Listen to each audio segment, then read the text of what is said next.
Good afternoon. Welcome to Lunch with Books live stream. My name is Sean Duffy. I am your host. As usual, just a couple of announcements before I introduce our very special guest for today.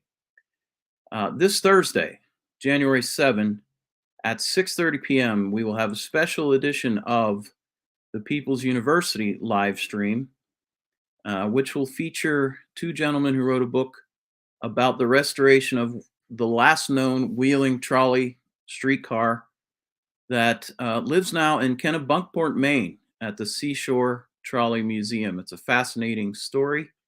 We currently have an exhibit of Bill Gwynn's photographs. Bill Gwynn was a trolley car driver and a bus driver who collected thousands of photographs of streetcars and buses in Wheeling.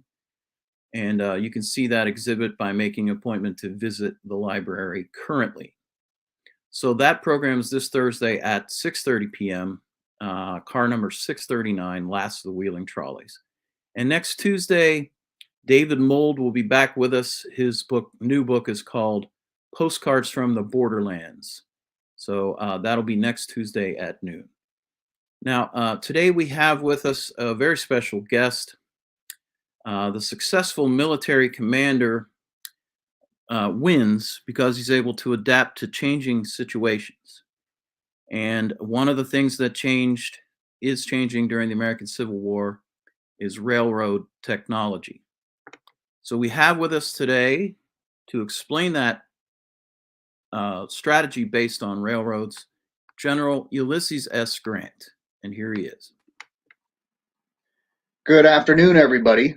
Thank you for being here. I have some information I'd like to share that you may find interesting. You may know some of the things along the way. If you have questions, we'll be able to address those towards the end of what I have prepared for you. I'll be sharing some photographs along the way for those of you that may not be keen on some of the railroad terms and the other information. But my goal is to not lose anybody along the way. So please, if there is something you need to ask me about, sound off so we can make that clarified. So as far as railroad strategy in the Civil War, before the war began, with the Industrial Revolution and the advent of technology, the steam power plant, Robert Fulton develops the steamship. Steam locomotives come into being. They're fired by coal after being fired by wood. So the technology has been developing even into the Civil War period. So even before the war began, the railroads can be seen as what has really started to push the country to grow, and we are on the road, so to speak, to become a great power when the Civil War starts. And you can see with trains how they become an important part of that.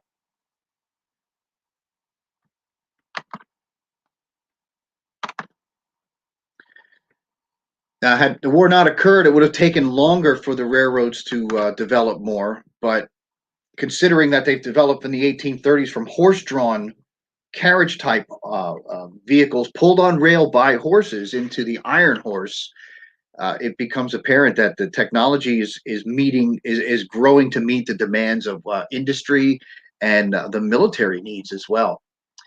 Up until the Civil War, every war in history was powered by muscle power, whether it was animal or human muscle, but still, it wasn't any sort of sophisticated machines. You could say, well, what about ships? Well, until the steamboat, ships were powered by the wind, so it's still muscle power that draws the canvas that will catch the wind to move the ship along. So everything was done by muscle power until the Civil War period. And here we are in the 1860s, and it's commonplace for soldiers and supplies, food, people, everything routinely is transported by rail now over great distances. Trains can go further and faster and in greater volume when you compare to wagons. And obviously the roads that the wagons use are controlled more by the weather than the railroads. True enough, the railroads can get washouts and things, but the railroads run on a more reliable system, a more reliable venue. With military and civilian troop travel, that's one thing, and then raw materials going to factories to be turned into viable goods. Military goods, civilian goods, it doesn't matter. The rails move the raw materials to a factory. the raw materials become some kind of commercial goods, and then they're loaded on trains, and then they are shipped about. And that technology is not really noticed by the military so much when the war begins. So when the war does start, what you have is a network of railroads more in the north than in the south. There are over 200 railroads across both sections of the country at the time, and there are about 2/3 of the railroads in the north. There's nearly 30,000 miles of track, 27,000 some odd number of miles of track in the north, or rather, yeah, across both sections, and then a third of that, so 9,000 or so miles of track across the south too.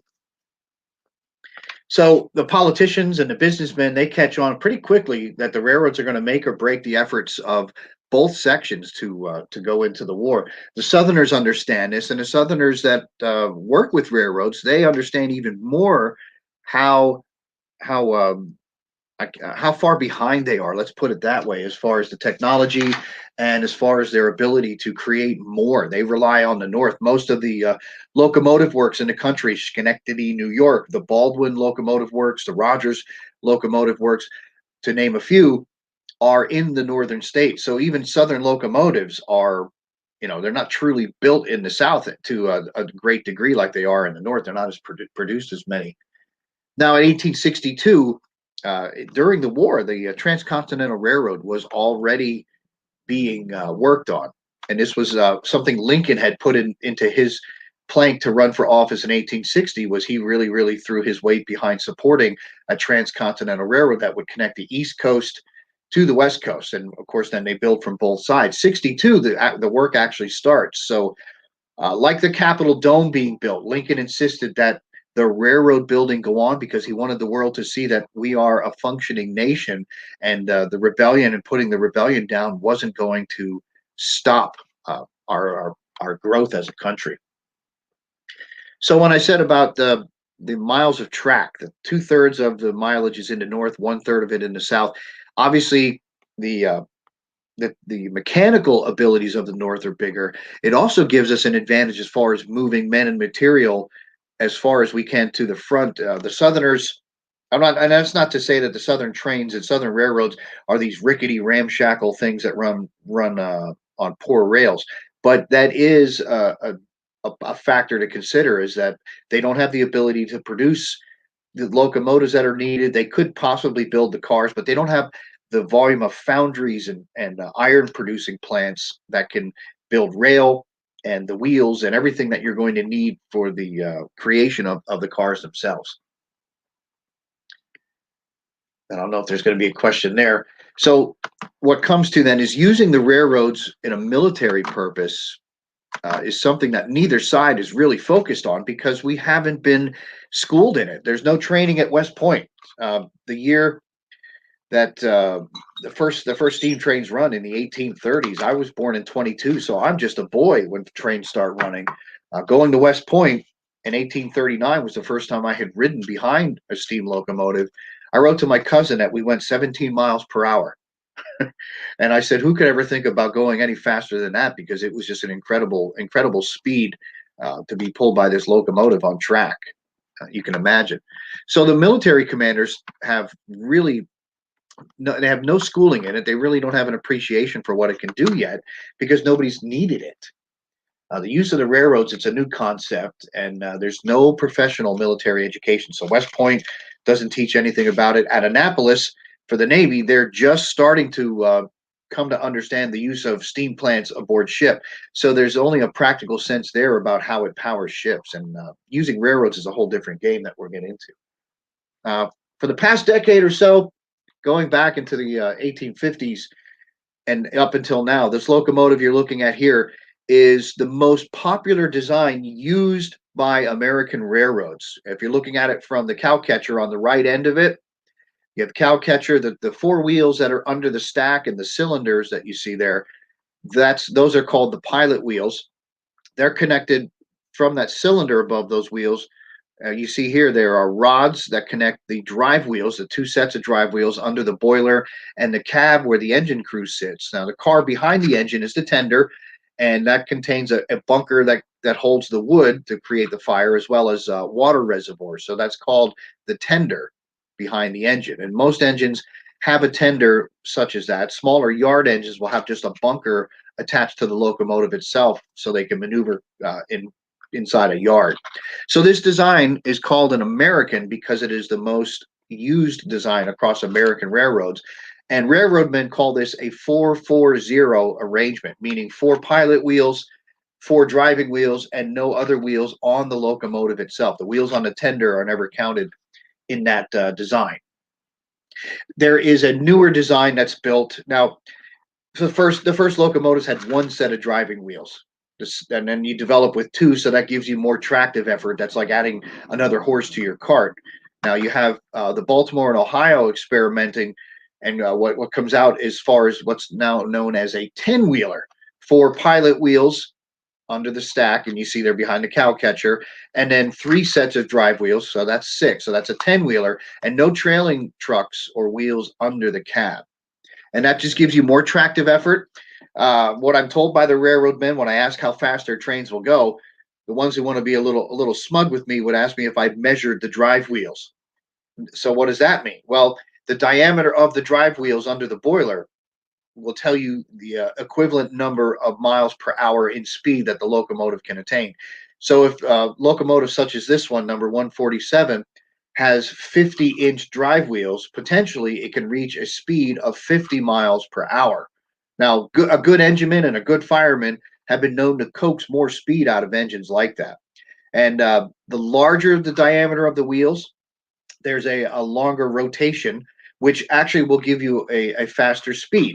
A smaller diameter wheel will spin quicker to give you more torque, and that's more designed for heavy loads. So like a 36-inch drive wheel only will go 36 miles per hour, but you string a number of those together and you have an incredible jump in horsepower, which means you have an incredible jump in the torque and the pulling power of the locomotive, allowing it to pull longer and heavier trains, but not as fast as an engine with larger wheels. That's why you may notice that the passenger locomotives, the ones that pull cars with people, have wider, more a greater diameter in the drive wheel, and the freight engines have the smaller diameter for more traction to pull heavier loads. So there's a school there. Now there are some railroads, such as the B&O, that are developing these multi-drive locomotives. You notice this doesn't have pilot wheels or trailing trucks under the cab. It only has 4 sets of drive wheels, and they look a lot smaller than the previous image. And this is designed as a heavy freight engine. So I can compare that. And I mentioned our railroads in the country started in the 1830s. We are a stepchild of the British development of railroads, and many of the expatriates of British rail development came to the United States and started developing things here. British locomotives tend to not have pilot wheels or trailing trucks on the locomotive because they tend to build their railroads straighter. They run more distances in a tangent, a straight line, than they do in curves. American railroads kind of grow up alongside rivers and creeks, and that makes sense to us in that rivers and creeks tend to be in a gradual incline or decline, which means your rail lines can also use a more gradual grade too. Locomotives have a hard time overcoming a grade of more than 2%. And if you want to get into what percentage means as far as a grade, so for every so many feet of rail, there's a certain incline or a certain decline. So that grade then is a percentage of that. And locomotives don't really overcome a grade more than 2% very well because of just the steepness of it and the ability of a locomotive to gain traction on such a slope.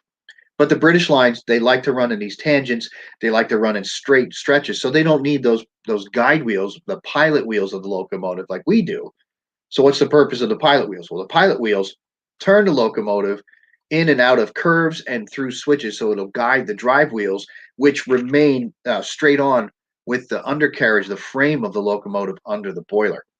And you'll put a lot of tension, a lot of friction against curving rails with the drive motion of the wheels themselves, and then they're facing into a curve, and that puts a lot of tension on the curved rail itself. That the pilot wheels that are able to turn as a group will guide the locomotive through the turn. So that's one thing that's very different about our development from the British. I mention all this because this is going to become important when larger loads are needed to move trains of supplies and military goods, and that's something to consider with military trains and moving men and munitions. Also, what becomes important amongst this 27,000 miles of track that's across the country is that the majority of the track in the north all runs to one gauge, which we refer to as the standard gauge. So that's one of the considerations with the rails and with the lines themselves. So we want to move a train at a certain distance. And I'll go back from that photo. We have to know how long that certain railroad, like the Baltimore and Ohio, how long does that run on a standard gauge? And that's important because, like so many of the civilian railroads, you can only go so far on your track as long as that track remains the same gauge. And the gauge refers to the width between the rails. Standard gauge is 56 and 1/2 inches. Many railroads are building with a narrow gauge behind that because it's cheaper, that you don't have to have the wood ties as wide. You can have tighter curves, which means you'll have smaller engines. And if they can't afford a bigger engine, they may not be able to afford the wider rail. So your railroad may run like the Gettysburg and Hanover Railroad runs between the towns of Hanover and Gettysburg. And it's a standard gauge railroad. But at the interchange, at the Hanover Junction interchange, there's a railroad coming in from York that's a narrow gauge line. And that narrow gauge line has to stop at the Hanover Junction. If you were to continue on from there to Gettysburg, you have to take your goods and yourself off that smaller train onto the larger train. That takes some time to do that. In a military situation, when everything is about speed and efficiency of movement, that becomes a problem. It means that everything off of one train has to be unloaded, reloaded. All the men have to be taken off. You can't just simply connect your cars onto a different locomotive and continue on a different rail line. And that's going to be a problem with this standard gauge transition in a lot of places. Now, how do we get to a standard gauge of 56.5 inches? I'll go past these locomotives on the bridge. And this is the horseshoe curve in Altoona, so more development there. Now, this standard gauge then gauges between the rails, and here's some ideas on that. Now, looking at this image of these ruts in the road, this is what a Roman wagon road looks like throughout the Roman Empire, and is into Britain as well. British railroad developers were kind of hemmed in by this concept because as the Roman war chariots were coming through England, they were wearing ruts into these roads at that distance because of the width of two horses side by side, with the carriages being built the same. When the Roman Empire goes away, British roads are still this way, so British carriages are built to accommodate those same sorts of ruts. Into the 1800s, when the British start building railroads, they're using the carriages that were on these roads as the railroad car carriages too, at the same width. They come to the United States to develop things, and they're using the same sort of wagons that the colonists were using, built to the same width that the colonists had brought with them from England. It all comes together when you can see it. So narrow gauge lines are going to have to be more paid attention to in a different setting of how you build your cars. And they're going to run independent of a broader, for the sake of the Transcontinental Railroad, for a broader national railroad expanse when you want to consider that. Hopefully that brings it all together for you. All right. Now, as we move through the South, I have to tell you that tearing up the lines of the Confederates is something that we develop a very good knack for. No doubt the rebels do too. They know their countryside better than we do. And as we're coming through and want to use their railroads, they know just where to tear them up. And everybody gets really good at destroying the railroads and tearing up the track. Now, I said earlier that military education and training does not address this technology or even the telegraph. The railroads and the telegraph kind of grow up together. There are accounts of trains moving across the country in the 1840s, but the military trains were not a concept to be used in Mexico because the Mexican countryside didn't have any railroads at all. So this whole concept is something that we're all learning as we go, and we're relying on railroad men to help us with that. Um, for a time after Fort Sumter was fired on, miles of trap were ripped up by Confederate raiders and left in disrepair. There were carloads of food and ammunition on sidings that were ignored, and railroad executives didn't really want to listen to the army, and there was haggling back and forth between army officers about moving the things that the army needed. And the railroad men said, "Well, I have a railroad to run to make money, so unless you're paying me to move your goods, we're not moving." So military leaders had a little appreciation for what kind of weapon the trains can become, but we all start to understand how valuable they are with logistics. Now you see the box cars of this train. Now one box car of a freight train pulled by a steam locomotive has the same tare weight as 10 army wagons. Now think about that. 10 army wagons are the equivalent of what's loaded into one of those box cars. So you talk about logistics. This is what becomes something that's extremely important for what an army commander is going to need. We've developed these large armies now, considering that we have to supply them with munitions and food for the men and our animals. Let's look back on the army of George Washington. Washington at Yorktown, when the British surrendered, had about 17,000 men, and for that time, that was quite a large force. The British force under Cornwallis, when they surrendered, was just under 9,000 men. Now, in our equivalent Civil War armies, a regiment is staffed at 1,000 men. So, in that regard, you want to say that Cornwallis had 9 regiments, Washington had 17 regiments, and you'll know what that is. The armies now are far greater. An army of 3 corps is tabled around 30,000 men. So do your math there, knowing a regiment is 1,000 men. How many regiments are in a 30,000 man army? And when you want to move a force like that, you have to have some means of transportation that's going to do it. So in many ways, the growth of the armies is fed by the growth in technology, having the ability to move them and their material by rail with these locomotives, and the need for such a thing creates the technology to move the large body of men. So the two things kind of feed each other along the way. The average of 3 corps per field army, you take into account the fact that army wagons are 10 feet long. So this is another factor about your logistical tail, as we call it. An army wagon is 10 feet long. So you calculate that the Army of the Tennessee, my favorite army in the West, put it end to end, the wagon train that supports the army, and that's going to be 3.5 miles of wagons such as this.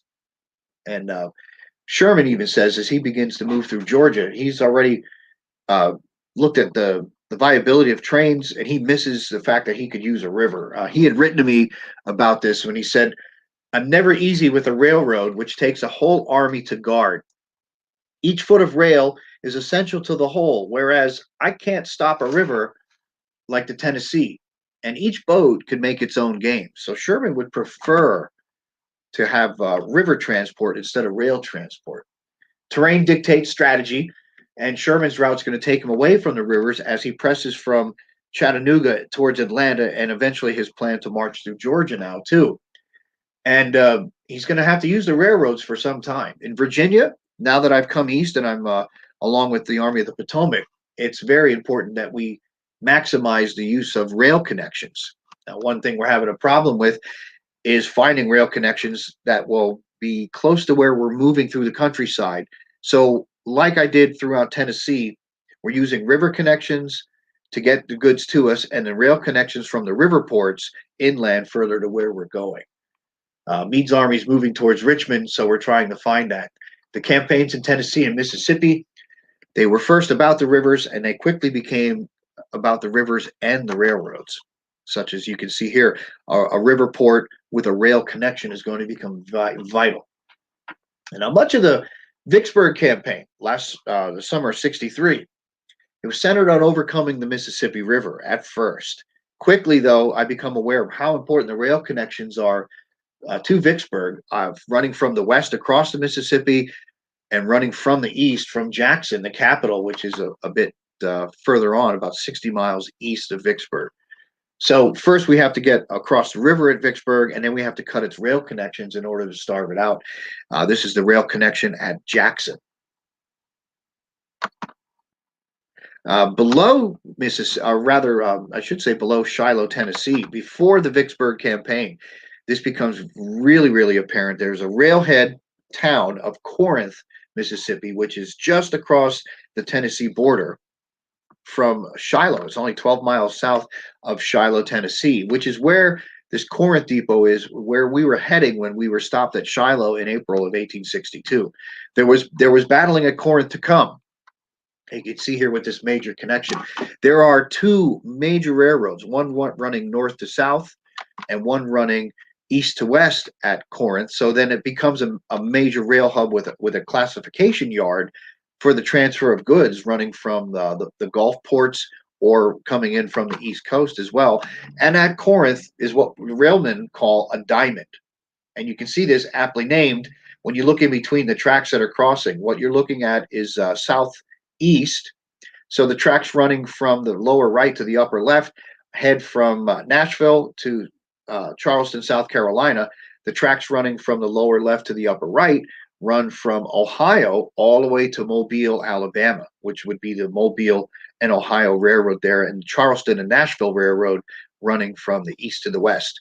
And at the time that we go there, there are two tracks in each direction, creating a multi-diamond crossing right there. It becomes a very, very strongly defended area for the South, and it's going to be important that we get control of this, which would lead us into the Vicksburg Campaign.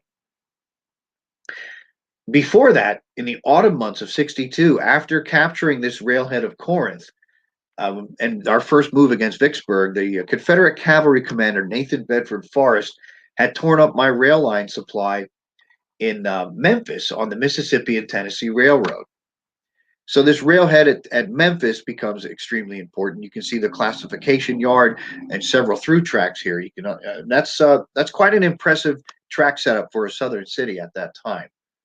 So because he tore up my rail supply section, it forced me to move back on Memphis and forced our men to live off the land because we couldn't get our supplies by the rail cars. So that points out a great vulnerability of the railroads. We are susceptible to interference in the travel and free moving of the track. So moving the next year, as I mentioned about these rail lines, there were 5 different railroads that in one way or another were connected to supply Vicksburg. So those 5 railroads had to be destroyed before anything else was going to get done. Destroying the track prevents the transportation of troops and supplies for the rebels to any scene that we're fighting in. And like any other aspect of military tactics and strategy, the successful commander, as Mr. Duffy had said, will recognize when it's time to adapt to new circumstances and find solutions. And we're no different there. I've used the railroads to the best advantage in every one of my campaigns that I could. I've learned from mistakes. I've learned from things that the rebels have done to even show me. Southern railroads have been beneficial to both sides, especially so if they can serve the movement of interior lines. We can take advantage of that when we can, and the rebels can too. This is what makes the railroads a vital thing for either side to have control of. And if we have the means to get in behind the lines and destroy that capability, same as the rebels can do, it really, really will hamper our movement. It's preferred, though, that we enjoy that advantage and deny it to the rebels at any time. Moving the men on tops of cars is a dangerous thing, and the rail lines tend to move a little slower because of that. And you can imagine what would happen if the track is split and there's so many men on tops of the cars. But we do what we can to get them moving. And like I say, you take advantage of the situations if you can. Now, following the capture of Vicksburg in the summer of 63, I was given overall command of the armies in the West. Now, throughout the summer, we consolidate. We work on controlling the areas we have, and we focus on other things. Sherman has gone through Mississippi and destroyed some other railheads, such as the one at Meridian. And in the autumn months of 63, there's a battle with one of the armies that I'm in command of overall. General Thomas has taken command of the Army of the Cumberland, and they fight a pretty nasty battle at Chickamauga in Georgia, just south of the Tennessee border, just south of Chattanooga. When that battle is over and the rebels have the better end of the stick, Thomas withdraws his army north into Chattanooga, and he kind of allows himself to be hemmed in, which is a bit of a mistake, but it's unpredictable what the rebels were going to do. This image here is of a rail yard in Chattanooga, which was a major hub of various railroads coming into the area. Looking over the locomotive and the cars behind it, that mountain there is Lookout Mountain, which dominates the entire river valley around Chattanooga itself.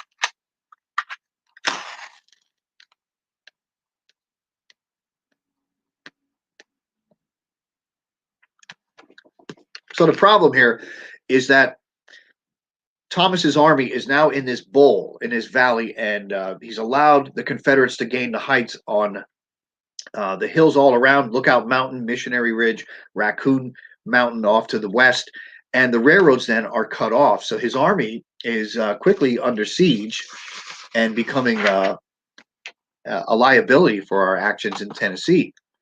Even this rail bridge here is cut, which is very, very painful for his men. So they're going to be starved out. Now, what happens though? I managed to get in late October. We bring Sherman's force, now commanding the Army of the Tennessee. Elements from the Army of the Potomac are brought in, and Thomas's army is here. And together, the three armies that are converged are able to repel the rebels, reopen what I call the Cracker Line, and it forces the Confederate commander, General Bragg, out of Tennessee, south back into Georgia. There's no longer any point where the Confederates in the Western Theater are going to have any kind of offensive capabilities. Now that Chattanooga is firmly into our control, the mountains around it are, we can restore the rail line. We have the Tennessee River there, and connecting the rivers again to the railroads is going to allow us a major shift in our logistical abilities. That's only going to get better for us, allowing us to move everything we need north and south. Military circumstances inspire minds to both destructive notions as well as to counter it, I wrote to General Halleck. Now, I can't say how important it is that the future leaders will need to embrace the railroads, and we're learning this day by day, and we're demonstrating just what it's going to mean to apply in a military situation. So the better suited our armies are to the use of railroads, it will ensure victory by taking advantage of this technology. In the East comes a man who is extremely important to the efforts of the Army of the Potomac in gaining control of the railroads in Virginia. And that also then means, conversely, the railroads in Maryland and in Pennsylvania. This man is Herman Hopps, who was the chief engineer, and that's not running a locomotive, but a chief design engineer of the Pennsylvania Railroad. He was a professor at the Pennsylvania College in Gettysburg, and is a West Point graduate, but he was out of the Army when he was working for the Pennsylvania Railroad in the 1850s, surveying much through the countryside. He actually helped develop Horseshoe Curve and engineer the design of that at Altoona. So Lincoln finds that Herman Hopps is the ablest man that he can appoint into this growing United States military rail system, part of the U.S. Army Transportation Corps. Herman Hopps is not wearing rank when he begins his tenure leading this department, but he's given the rank of brigadier general so that the army commanders won't ignore him so much. He does have many good ideas. He's a railroad man, and having a railroad man in uniform is what's going to allow us to run things more smoothly. This isn't the first war in which rail transportation is important, and what is the first war is what I mean to say. I don't think it's going to be the last, and having a man like Herman Hopps in charge really sets the tone for the lessons that can be learned from that.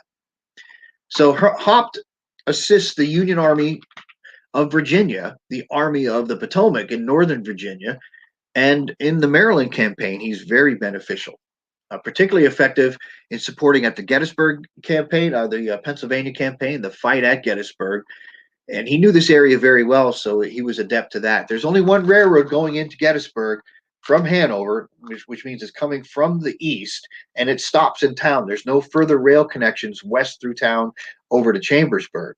So Hopp quickly understands that there's only one way in and one way out. He finds that the rebels have beat him to it.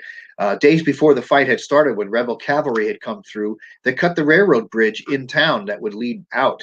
So trains coming to help had to stop at that bridge that was burned out over the, I believe, the Codorus Creek, and they could only go in from there. And it was one track, so a locomotive could come in, and it had to back out with its train. It couldn't even get into town where there's a turning track, a Y that we call it, that the trains would use to in order to go back the other direction. But Hopps adapts to that.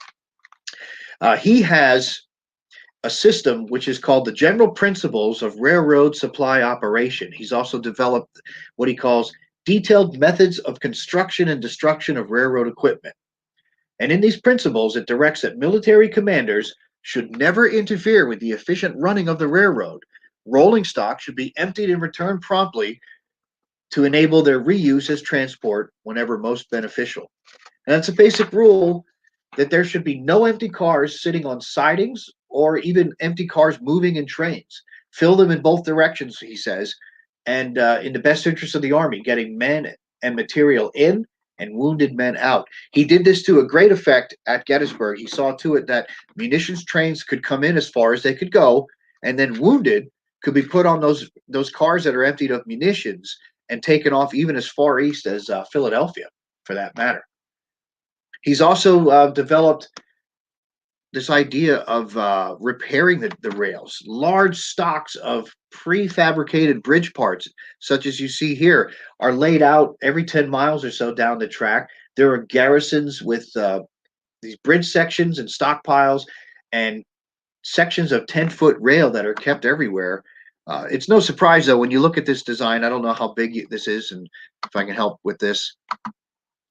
The Herman Hopps truss bridge he developed for the Pennsylvania Railroad was one of his designs that he uses again when he's creating these bridge part ideas and these ways to replace the bridges themselves along the track. He's created that stockpiling idea. He's been an innovator, and I find him incredibly brilliant for all of that. We may not have come as far as we have without such a man and his ideas along with the Army. So in order to deal with these attacks along our lines, the Army sets up these garrisons, as you can see, and we're also just guarding the track every couple miles or so. And this is something that Sherman alludes to many times that he does not like to do as he's now working his way through Georgia. And there are some efforts. The Confederates are doing this, curiously enough, with what little power they have, considering they've built a few ironclads. They've also adapted some of that to use in some rail situations. Now, it's a great idea. A great idea like this requires a lot of technology. It requires a lot of raw materials that the Confederate government is not able to support and supply with any kind of large financial backing.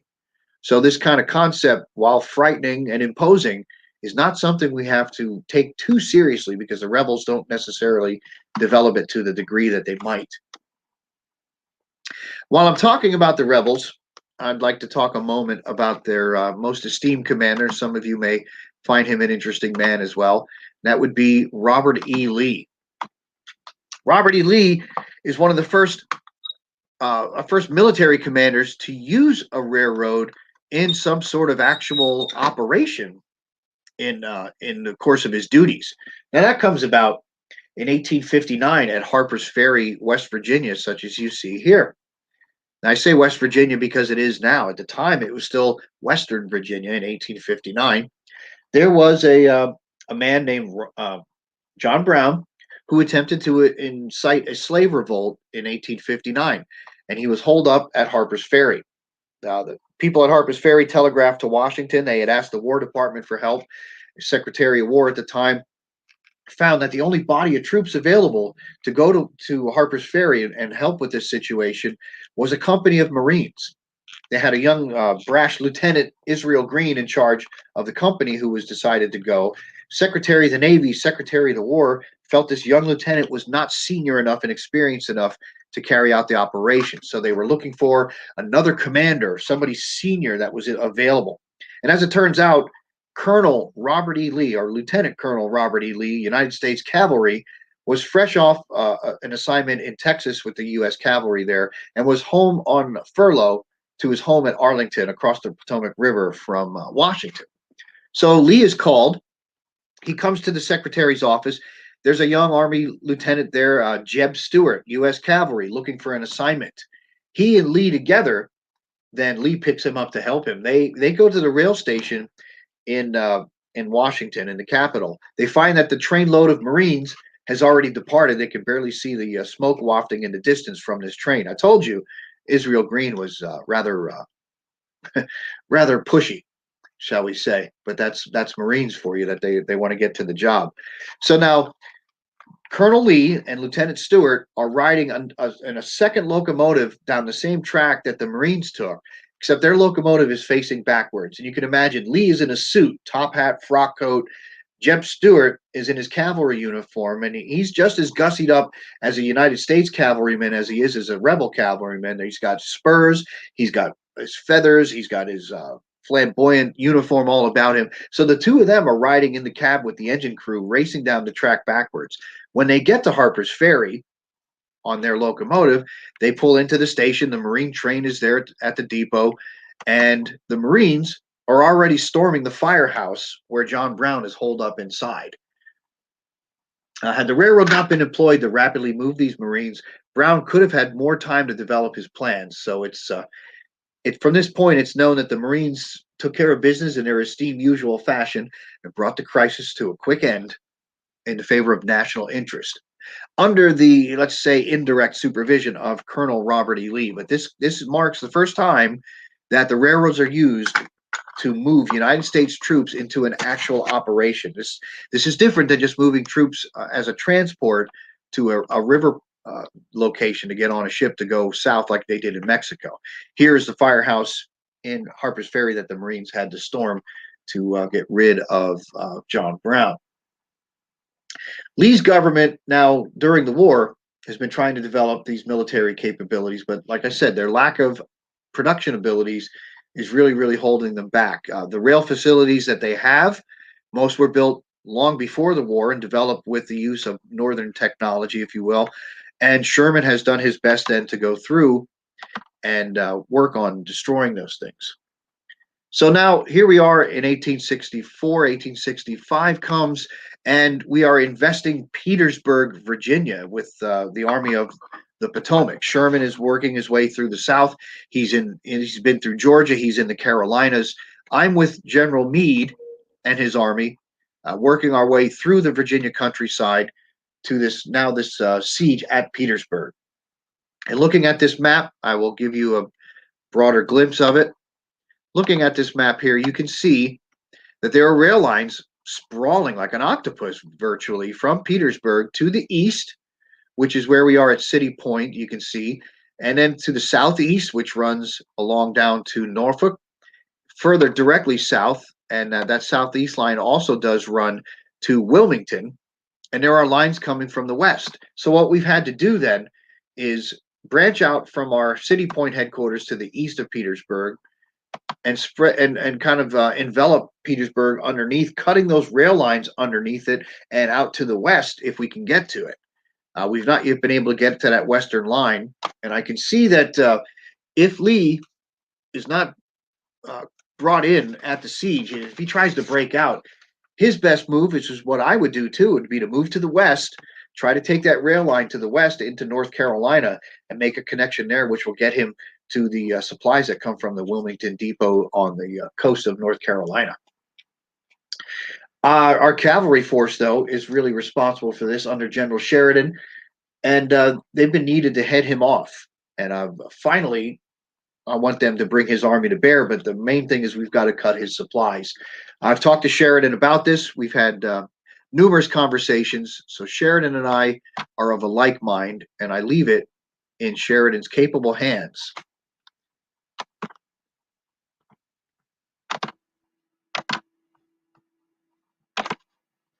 Sheridan and I have talked. Sheridan is the kind of general where I need only give him a direction, and he will take it from there. He doesn't need specific instruction. Now, I mentioned City Point. City Point is an incredible area for us It's a marvelous depot.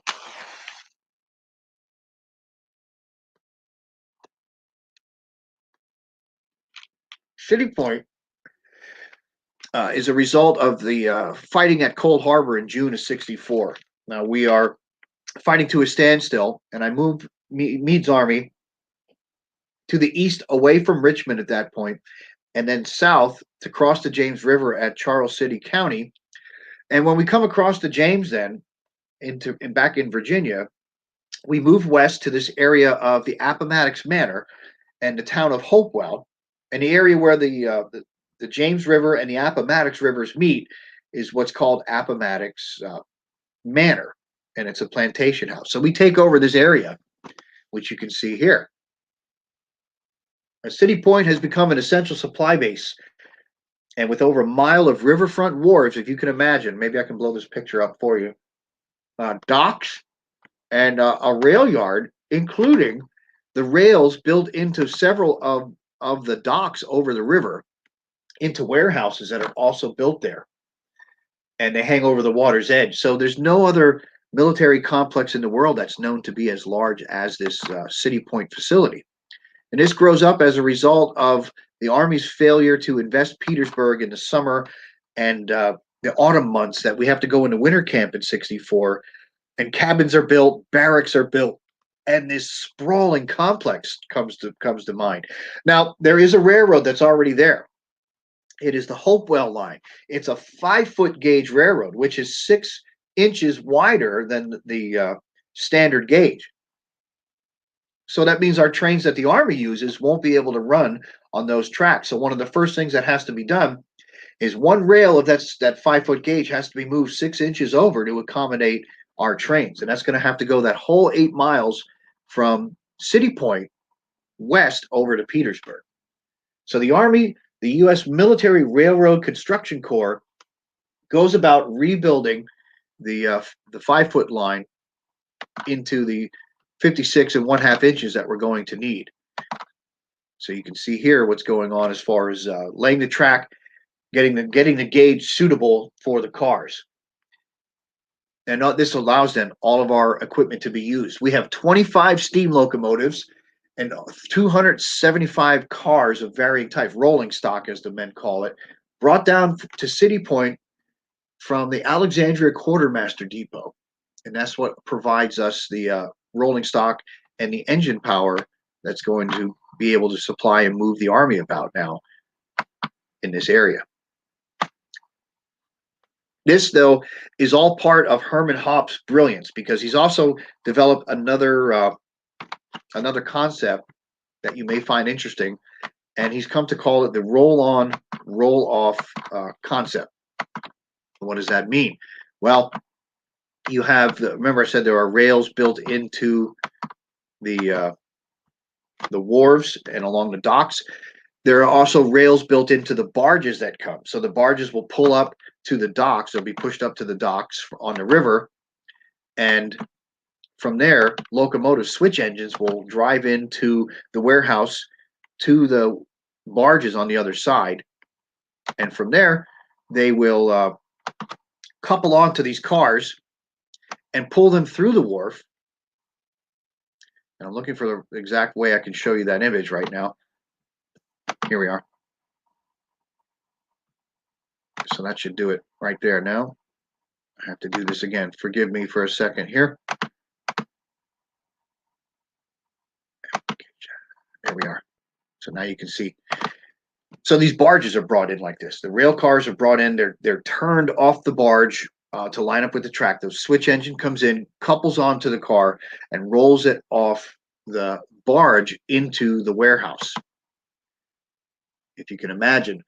So this is a great way to move everything that's in the box cars without having to unload it until it needs to be unloaded. So we have this connection now to the Hopewell Railroad. We have these barges that are allowing us to bring everything in. And incredibly enough, too, these freight cars that can be taken out to the front with the munitions and the vital things that the men need, including the horses. If the cavalry needs horses, so we don't have to tire the animals, we have corral cars, so we can put horses on these cars and take them out to the front and unload them that way, too. We have a bakery at Fort Union, which is right outside my headquarters at City Point, where my cabin is. And that bakery is taking fresh bread on the trains out to our men that are in the siege lines. It's an incredible situation. Here is a very good image of the docks with the rails in them, and you can see these ramps. It looks like scaffolds at the end of the dock, and you can see a locomotive on the wharf itself out there, so that the barges pull in, the rail cars are taken off, the cars are turned onto the track, and the locomotive can haul them off. Here's a good idea of what we're dealing with as far as City Point to Petersburg.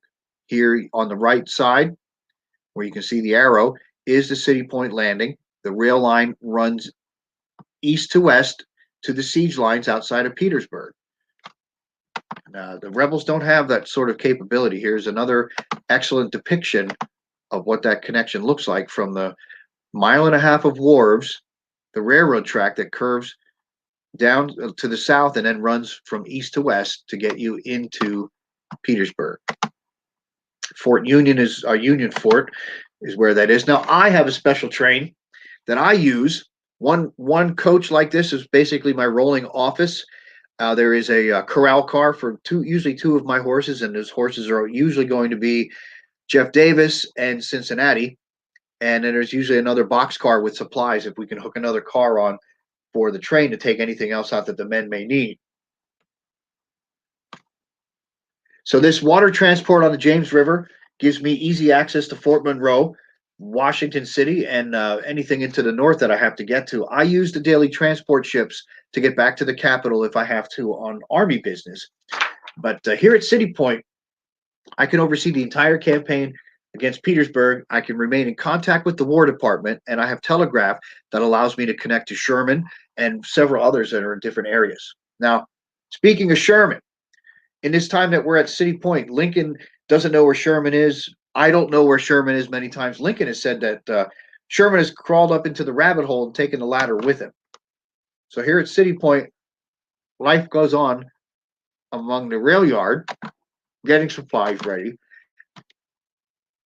This is an excellent depiction of what the rail yard looks like. The cliffs above, that you see the tents and the buildings above, those are the cabins and other structures that we build that look down onto the riverfront where these trains all move about. Incredible complex. Sherman and I have discussed this concept of how he's going to need the railroads.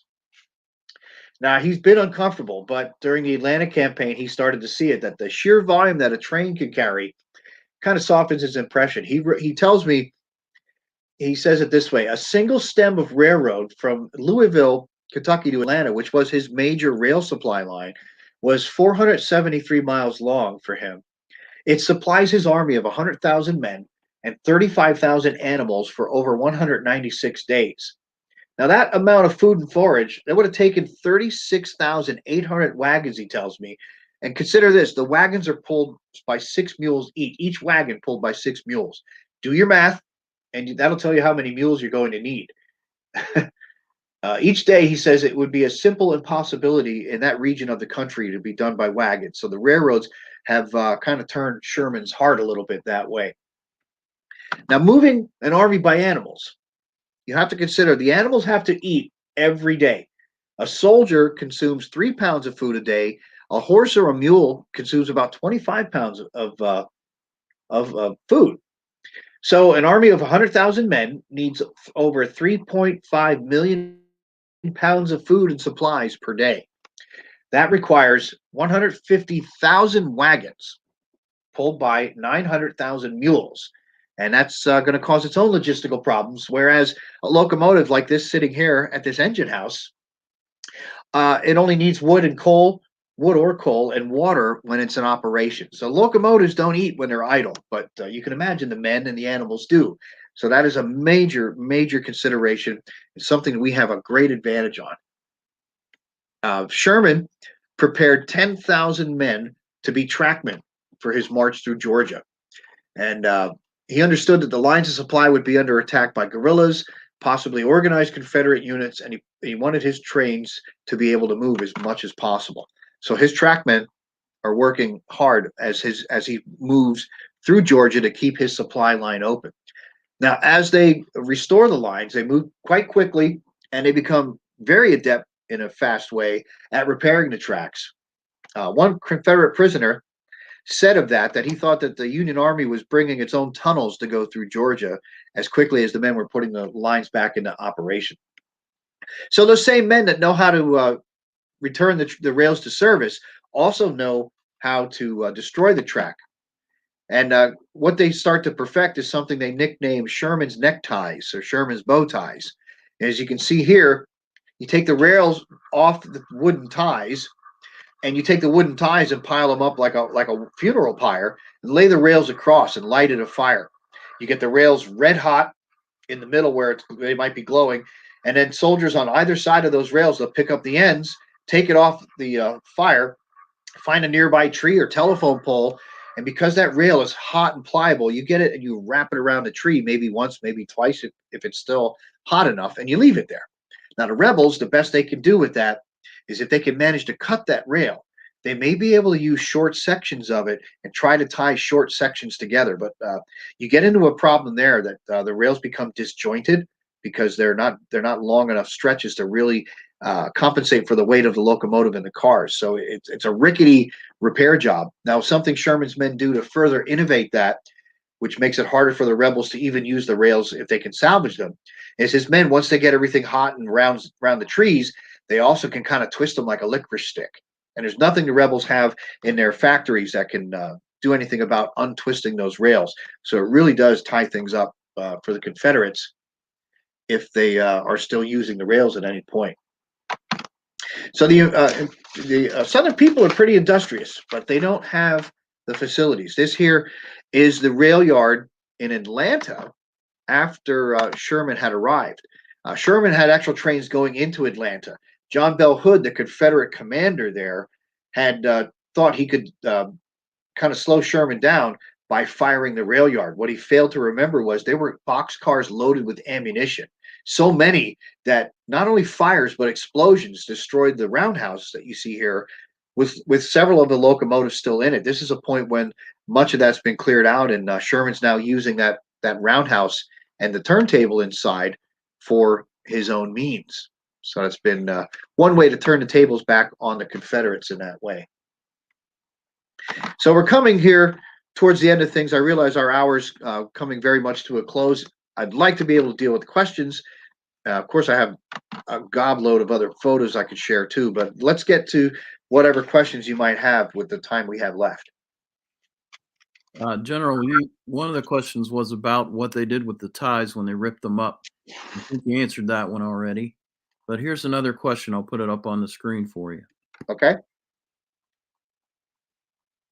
Huh. Yes, there's the mules take breaks to eat along the way. The horses and mules, and this is something. If you're a cavalryman, if you're an artilleryman, you live and die by the ability to move by horsepower or mule power. So many instances, particularly in the cavalry, you don't eat as a soldier in that arm until your animals do. So on a forced march, it might be a 10-mile stretch that your animals will go before you've got to feed them. Several times you have to consider taking them out of harness too, because the harnesses start to wear on the animals. So you have to give them a break from that as well. So that's an excellent question. Yes, you do have to stop. That's comparable to say that the locomotive is running out of water. And if there isn't a water tower along the line, another advantage of being built along creeks and rivers is that you might be able to draw water from that source and load it into your locomotive. So in essence, you're stopping to feed your locomotive much like you would your mules. Very good.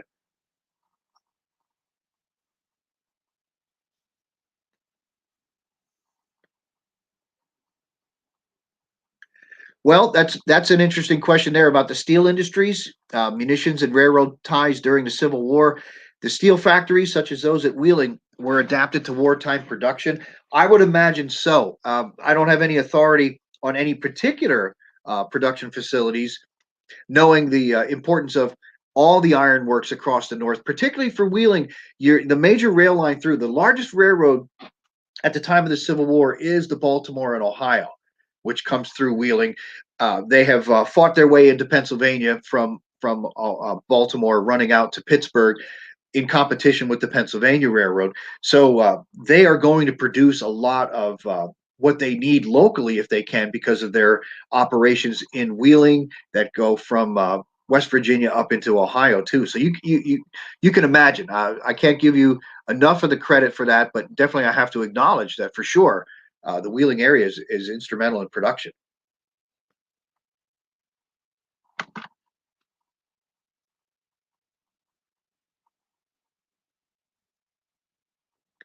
Is it true that every major battle east of Mississippi took place within 20 miles of rail line? If it's not exact, that is a very, very strong possibility. Much of the fighting in Virginia that I alluded to, we're using these railheads that are connected from rivers. When we went through the wilderness, the closest rail connection came to Fredericksburg, which is less than 20 miles from Spotsylvania and Chancellorsville. As we work our way through Virginia, marching towards Richmond, looking ahead to where we were going outside of Richmond, I had ordered Burnside's men in an independent force to capture the river port at Pamunkey, because there's a rail line that can connect at Pamunkey to supply us there. So yes, again, another 20 miles that you can look at, another 20-mile distance. So excellent observation. Yes. All right, we're a little over the hour, General. I think you've answered all the questions, unless there's one more. Does anyone have a question? We'll give them just a second here. Well, what we can do too is, if someone has a question, they can send me a wireless telegraph, if you will, to gburggrant@gmail.com. So it'll read gburggrant@gmail.com. At Gmail. Okay, that's probably a good thing to invest in, that Gmail. And I think you'd be, I don't know if you've considered running for office, but maybe you'd be a good president. Well, if that ever happens, we could talk about it. But for now, I have no desire. Thank you, though. And I just wanted to mention that this week, you don't know about football, but it's very important to those of us here in the future. The Steelers are playing the Browns, a Cleveland-Pittsburgh rivalry. This is Joe Green, who would have been the General Sherman of the Steelers, where Chuck Noll was General Grant. He'd be your equivalent. Joe Green looks a little mean to me, I might say. Exactly. He was mean, kind of like Sherman. Yes. The job done. Well, I would favor a Pittsburgh team having relatives in Washington. Hey, General Grant, I like you more and more the more I get to know you. It's been great having you. Thank you. You had a lot of good comments, and we appreciate your insights into railroad strategy during the Civil War. And I want to remind people that this Thursday at 6:30 p.m. we'll talk more about rails, this time for intercity and intra-city trolley cars. And the trolley refers to the electrical component of the streetcar, and you'll hear about the last Wheeling streetcar, which still exists in Kennebunkport, Maine. That's this Thursday at 6:30. Thank you again, General Grant. My pleasure. We hope to have you back sometime. I'd love to. Happy New Year, everyone. Happy New Year. Thanks, everyone. See ya.